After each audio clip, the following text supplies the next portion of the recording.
Hello friends. এখন আমরা আলোচনা করব খান মেথড এক complete book of written spoken English grammar বই থেকে লেসন 3 ডিইডিটি অর্থাৎ ভার্বের পাস্ট পার্সেল ফর্ম। প্রতিটা ভার্বের পাস্ট পার্সেল ফর্ম একটা ভার্বের কাজ করে, আবার অ্যাডজেক্টিভের কাজ করে। পরিসংখ্যানে দেখা যায় 90% ভার্বের সাথে ডিইডি যোগ করে past and past parcel form গঠন করা হয়।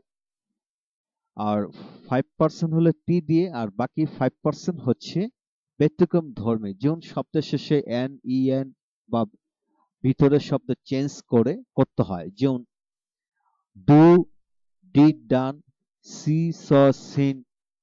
আবার কিছু কিছু শব্দ আছে যেমন তিনটা একই রকম হয়, যেমন কাট কাট কাট, পোট পোট পোট, এইভাবে। তা আমরা আমরা এখন শিখবো আহ প্রতিটা ভার্বের পাস্ট পার্সেল ফর্ম কি কিরূপ অর্থ প্রকাশ, কি রকম অর্থ প্রকাশিত হয় তা নিয়ে আমরা আলোচনা করব। যেমন রাইট লেখা, রিটেন লেখা হয়েছে এমন বা লেখা সম্পন্ন বা লিখিত। এডুকেট শিক্ষিত করা, এডুকেটেড শিখেছে এমন শেখা সম্পন্ন বা শিক্ষিত। পে পরিশোধ করা, পেইড পরিশোধ করা হয়েছে এমন পরিশোধ সম্পন্ন বা পরিশোধিত। ইনভাইট নিমন্ত্রণ করা, ইনভাইটেড নিমন্ত্রণ করা হয়েছে এমন বা নিমন্ত্রিত। ডেকোরেট সজ্জিত করা, ডেকোরেটেড সজ্জিত করা হয়েছে এমন বা সজ্জিত। এইভাবে যে কোনো ভার্বের পাস্ট পার্টিসিপল ফর্ম এরূপ মিনিংফুল করে পড়া যায়। যেমন ডু থেকে ডান, করা হয়েছে এমন বা করা সম্পূর্ণ।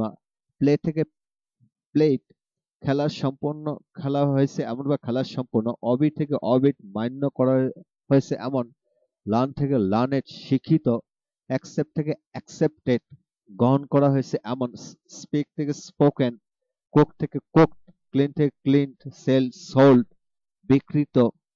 সিলেক্ট থেকে সিলেক্টেড, বাছাইকৃত। নন, ন থেকে নন, চেনা। He is known to me, সে আমার চেনা। চিট থেকে চিটেড, প্রতারিত। এইভাবে নিচের শব্দগুলো নিচে থেকে প্র্যাকটিস করুন এবং এরূপ ভাবে মিনিংফুল করে পড়ুন। Thank you very much.